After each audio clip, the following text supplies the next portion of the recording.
I'm Roger Torrey Peterson. Watching birds has become a great pastime in North America and continues to grow in popularity. Of the 83 million nature-oriented wildlife watchers in our continent, by far the largest group are those who enjoy feeding the birds in winter. Though birds undoubtedly benefit from the food we give them, it's not just for the good of the birds that we attract them to our homes and feed them.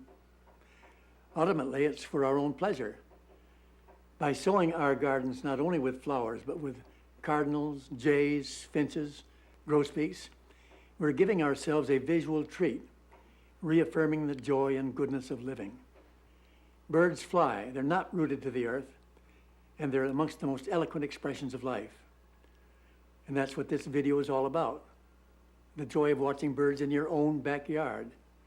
And now to guide you through the beautiful Garden of Feathers is George Harrison, author of the classic book, The Backyard Birdwatcher. I've shared the joys of birding with George since he was a small child. Hi, I'm George Harrison. I've been watching birds since I was a child, from the wilds of Kenya to the Galapagos Islands. But I've always had the greatest pleasure watching birds which live in the gentle habitat of the suburban backyard where I live. Through the marvels of video, we will peek into the secret lives of these common backyard birds. Through the camera lens, we'll approach closer than ever before and feel a kinship with these very special creatures with whom we share the planet. Sit back now and savor the joy of birds, their beauty, life dramas, and uniqueness in the animal kingdom.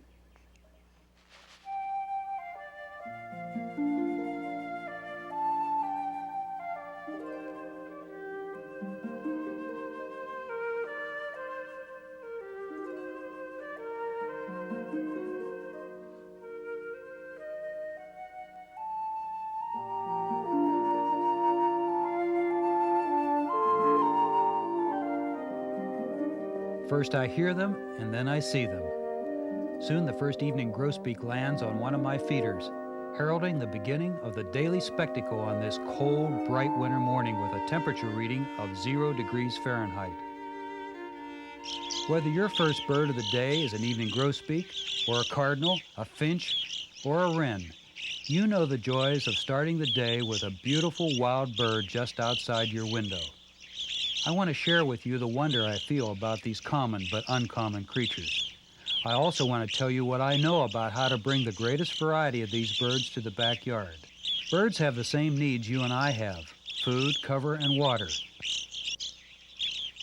Birds coming to feeders will look for food in one or more of 4 backyard niches, either on the ground, slightly above the ground at tabletop height, as these evening grosbeaks do, at hanging feeders, or around tree trunks. By knowing these places and by offering the right kinds of food there, and by providing water and protective cover, you'll attract the greatest possible variety of birds, from grosbeaks to woodpeckers. Let's look at how we do that. First, water. How many of us think about water in winter? Water in the backyard at any time of the year has a magical attraction for all birds. Warm water on a cold day emits visible vapor clouds and draws birds to it like a magnet. A full-blown feeding station is not for everyone.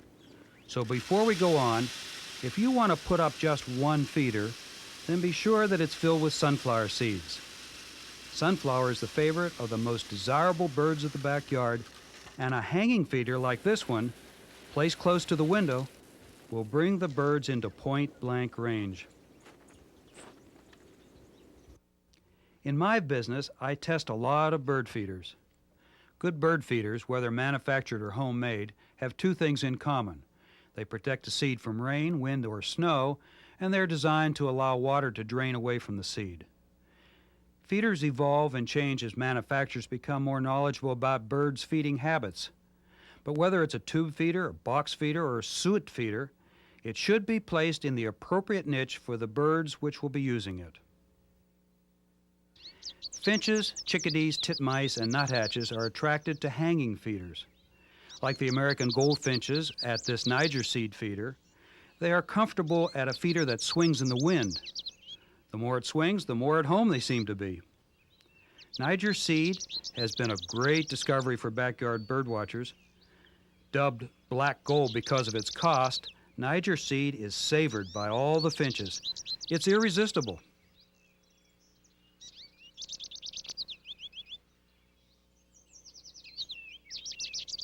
And goldfinches also love sunflower seeds, hulled, as in this feeder, or whole.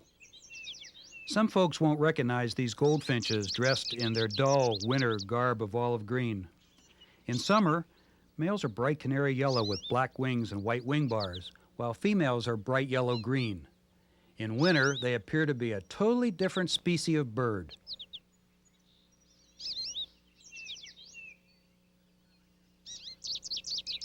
Every time I test a new bird feeder, I can guarantee that the first bird to check it out will be a chickadee. Chickadees are the bravest and most curious of all the backyard birds and are drawn immediately to anything new and interesting in the yard. They will also go to any kind of food at any kind of feeder, from suet to seed. The backyard is full of surprises. This brown creeper blends so beautifully with its tree trunk habitat that the casual watcher may miss it. Birds of the tree trunk zone are attracted to beef suet, the white, fat surrounding beef kidneys. Beef suet can be procured from meat markets for a nominal cost or free.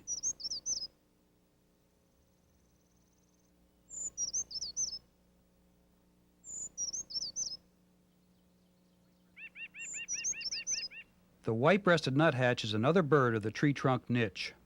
Both species search for their natural foods, insect eggs and larvae, under the bark of trees, but will readily accept a free meal of beef suet when offered.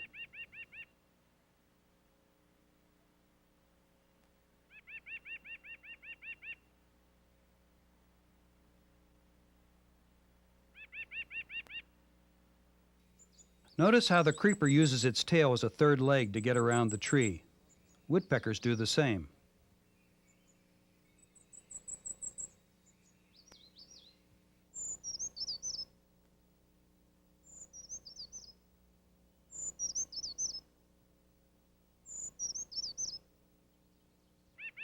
Nuthatches also eat seeds. Sunflower seeds are their first choice. But unlike most other birds, which crack and eat the seeds while they perch on the feeder, the nuthatch selects one seed at a time, flies to a tree, inserts the seed into the vice grip of a piece of bark, and hammers it open with his sharp, slender bill. The average backyard feeding station in winter has a dozen or more goldfinches throughout the day. People are mistaken when they believe that the same dozen birds remain all day. Bird banding records show that the average backyard might have more than 100 goldfinches in a given day. Watching this chickadee reminds me why we feed birds. It's not to save the birds from starvation, it's for our own pleasure. The birds have survived for eons without our help and could do the same for eons to come. This is an important point to remember when placing bird feeders in water areas. We want to be sure that they are placed in the best locations for maximum viewing and enjoyment. In other words, if we can't see the birds using the feeders and water areas, then there's no reason to have them.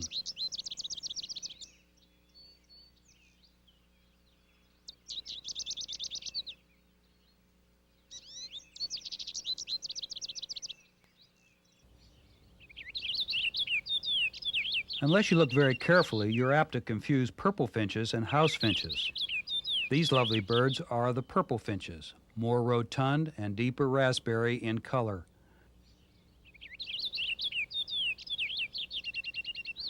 They are more peaceful toward their fellow feeders than house finches.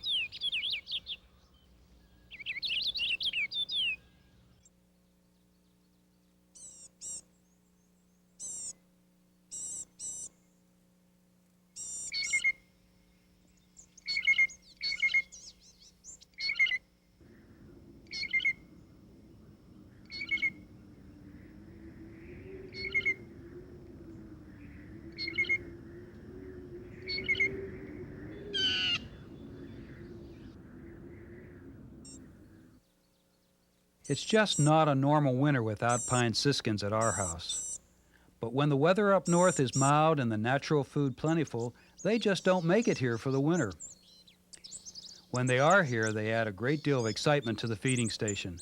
Their fondness for Niger and sunflower seeds, plus their feisty and pushy behavior toward each other and other finches, produces constant threats and fights over the food. After years of watching bird behavior at feeders, I've come to recognize that pine siskins, like other birds of winter, are accurate weather forecasters. Somehow they know that a storm is coming hours before the bad weather actually hits. We know this because we can see them in a kind of frenzy, eating faster and heavier than usual. If the birds are behaving this way, we can count on having a storm a few hours later.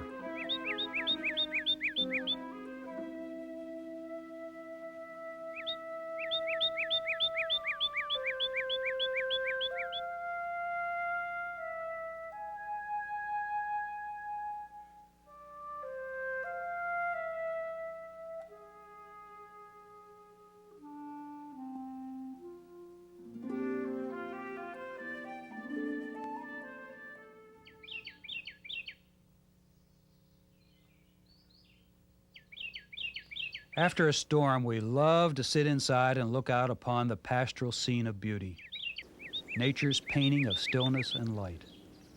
The birds bring life to the painting. They give it color, movement, and sound. But we must not be lulled into thinking that all is well on the other side of the glass. This is the time to get out there and brush off the snow, refill the feeders, and make room for the hungry flocks of birds.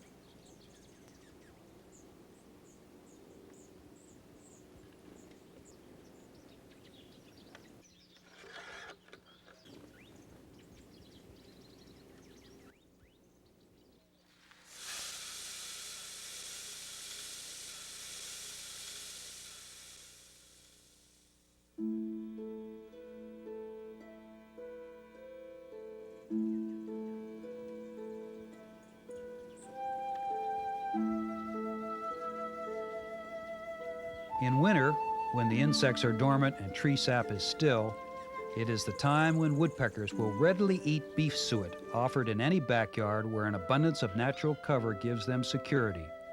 This yellow-bellied sapsucker, generally a shy member of the woodpecker family, is more bold when beef suet is available. Notice the bright red throat of the male, which is absent in the female.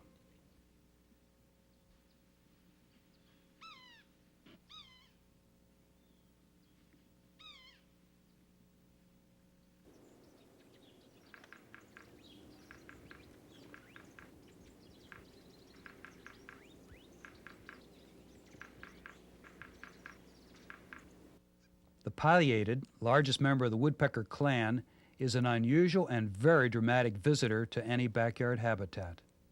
But once it has found appropriate food and cover there, it will usually return on a regular basis. Like other woodpeckers, the pileated relishes beef suet. See how it supports itself with its stiff tail feathers while eating in the tree trunk zone. All woodpeckers use their tail feathers to give them support and balance as they move around the trees.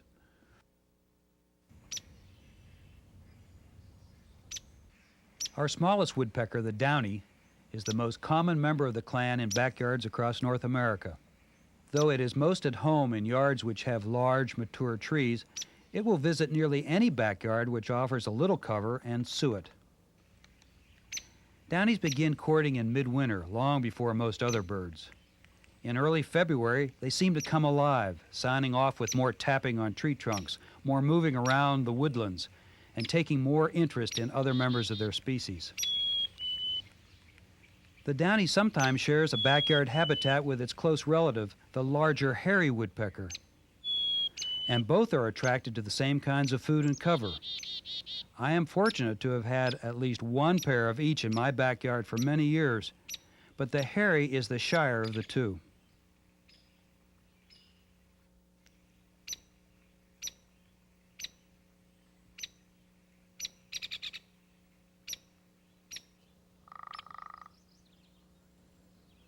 Downies and hairies look very much alike. The males of both have a red spot on their heads, which is absent in the females. Yet when you see the two species together, the difference in size and thickness of their bills is very evident.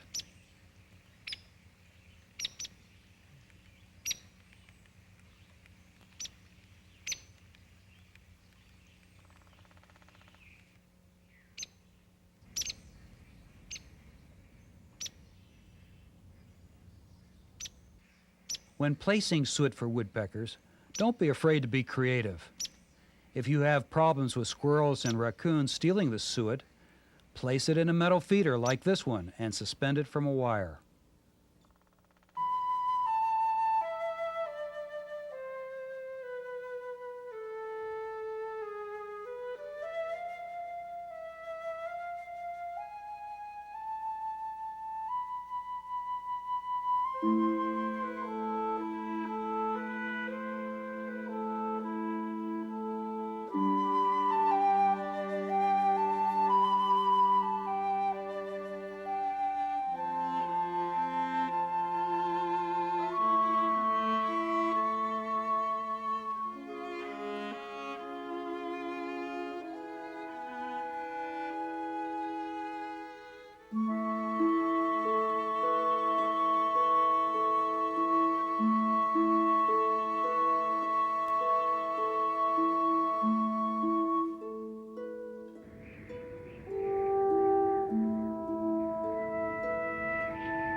Don't overlook the ground feeders. At least a half a dozen backyard species forage there. They include the sparrows, juncos, and mourning doves. The most practical food for these birds is a wild bird seed mix. In a recent study of the winter food preferences of backyard birds where I live in Wisconsin, it was found that the 4 most popular seeds were cracked corn, red and white millet, and of course sunflower.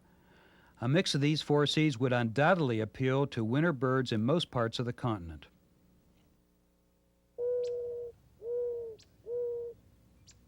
Here's the classic wild dove of North America. It loves cracked corn thrown on the ground, but it'll eat almost any kind of seed at either ground or tabletop levels. Mourning doves begin their nesting season in March and April with the first billing and cooing between the pairs. As many as 5 complete nestings are possible in a single season. Because only males coo, a census of nesting pairs can be made annually by biologists who count the number of males which are cooing. The dark-eyed junco is called snowbird for good reason. It arrives at my backyard feeding station with the first snow of the winter and usually leaves with the last thread of snow in the spring. Notice the tree behind the feeding tray. It's our Christmas tree. That extra cover gives the birds additional security against predators. Through the winter months, doves, juncos, and sparrows are peaceful and tolerant of each other while feeding. But you'll notice when they pair up in the spring, they get touchy and pushy about sharing food and space with other birds. There are at least a half a dozen kinds of sparrows of winter, but the American tree sparrow, nicely appointed with a red cap and black dot on its breast, is among the most common. Like the junco, it frequents backyard feeders only during winter months and disappears in spring when it's time to fly north to its coniferous forest nesting grounds. When you see or hear the first song sparrow, you know that spring can't be far behind. Its musical, happy-sounding notes fill the spring air with freshness and renewal. The song sparrow relishes wild bird seed mix, but changes its diet to insects, caterpillars, and grubs later in the spring. Another sure sign of spring is the sight of a male cardinal trying to win the attention of a female. Look closely as he passes a carefully selected sunflower seed to his lady. If she is in a receptive mood, she will accept it, crack it, and eat the meat inside. The male may repeat this courting gesture many times a day throughout the breeding season.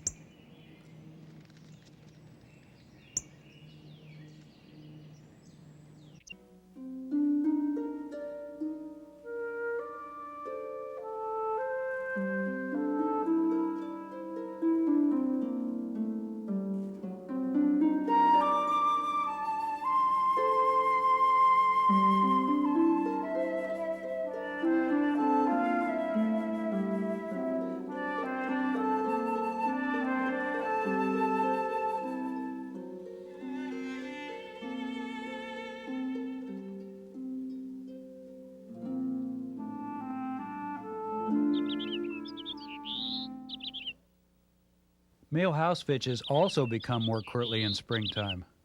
Whatever you think of house finches, they are becoming more prevalent at feeders throughout the country. I'm not sure if you want to know how to attract them or repel them.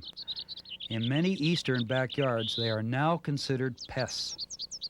With the lengthening of daylight in springtime, you will notice the goldfinch's olive green winter plumage begins to show blotches of bright yellow.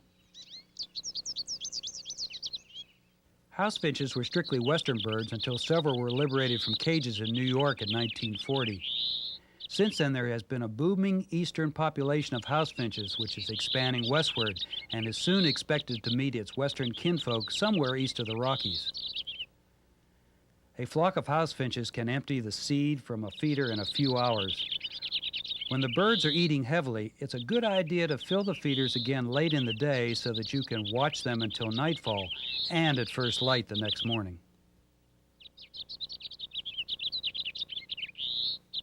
Most people who feed birds in winter begin in October and November, but by March, many have lost interest.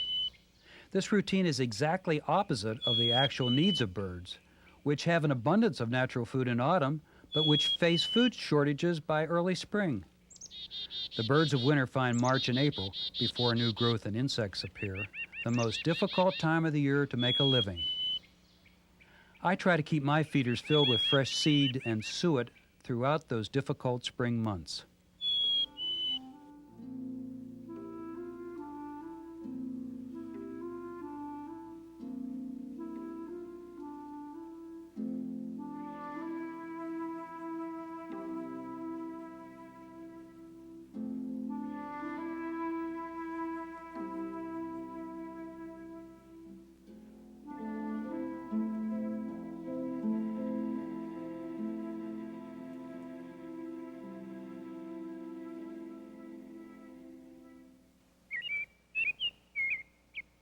Spring doesn't just happen. It appears gradually through March and April. Those who are searching for signs of spring need only to look and listen to the birds. Males of most species begin to court females by singing and displaying for them. They are also more aggressive toward other males of their kind, fighting at feeders and competing for the attention of the females.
In many parts of the country where chickadees are found, there will also be tufted titmice, a common and delightful bird of the backyard.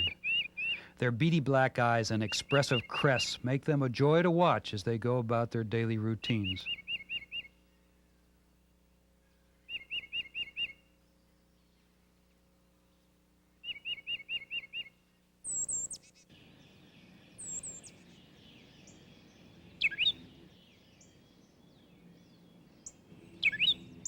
Both the mockingbird and the tufted titmouse are permanent residents in southeastern United States, but have expanded their ranges northward, perhaps due in part to the increased food and cover available in backyards.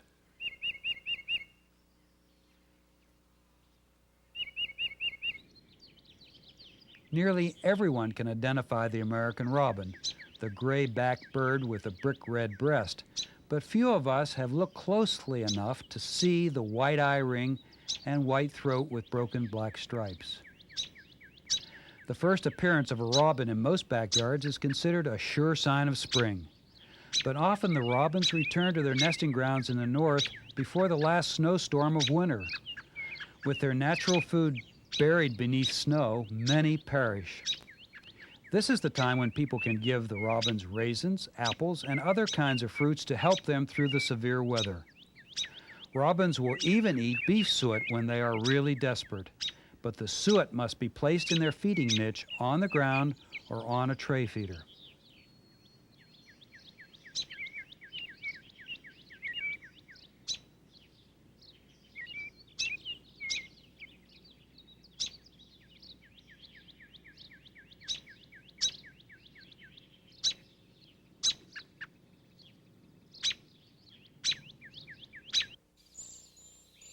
Cedar waxwings eat fruit and berries in winter and insects in summer, but do not normally come to feeding stations. But they will come to a bird bath or any kind of water that is provided for them in the backyard.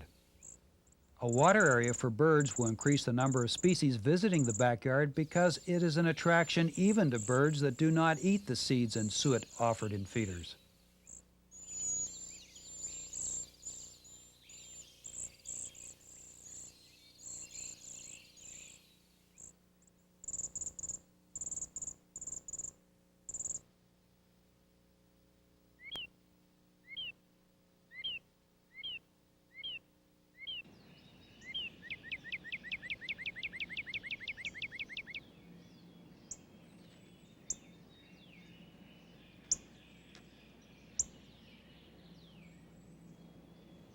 Some of the birds which we feed all winter, like this cardinal, are likely to nest nearby and remain frequent visitors throughout the spring and summer months.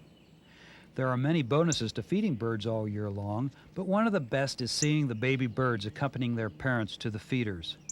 Not only is a baby cardinal cute beyond words, but watching it try to eat seed at the feeder for the first time is really a showstopper.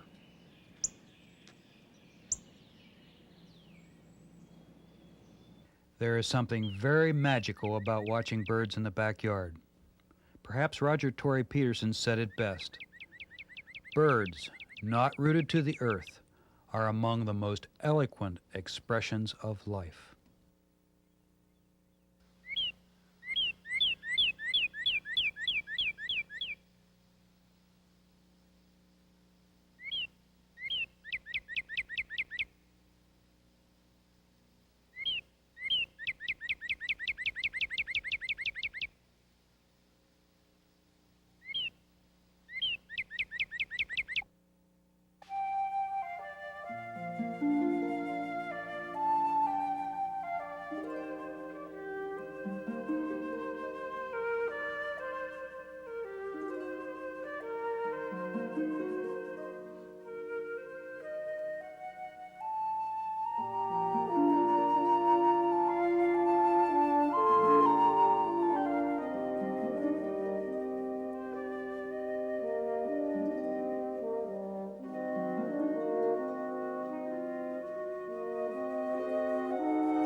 Ah, what joy there is in watching birds. We've designed this video to be viewed over and over. There are so many fascinating things to discover, both sights and sounds. You can enhance your birdwatching experiences by making your own backyard more attractive to birds. At the end of the program, we have listed books and magazines that have the expertise to help you bring the birds flying to your home. I'm George Harrison, wishing you happy backyard birding.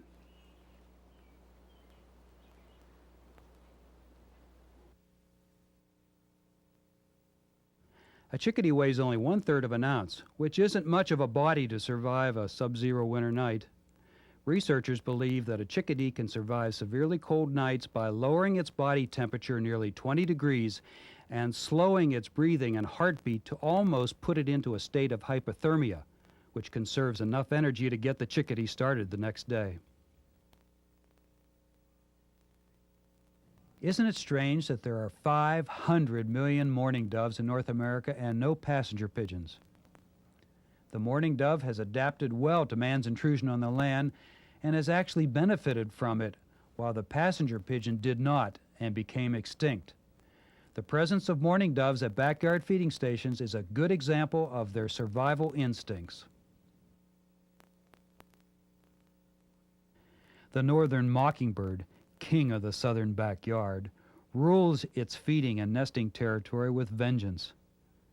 Named for the male's habit of imitating the songs of other birds, mockingbirds have been heard mimicking the songs of 32 other birds in just 10 minutes.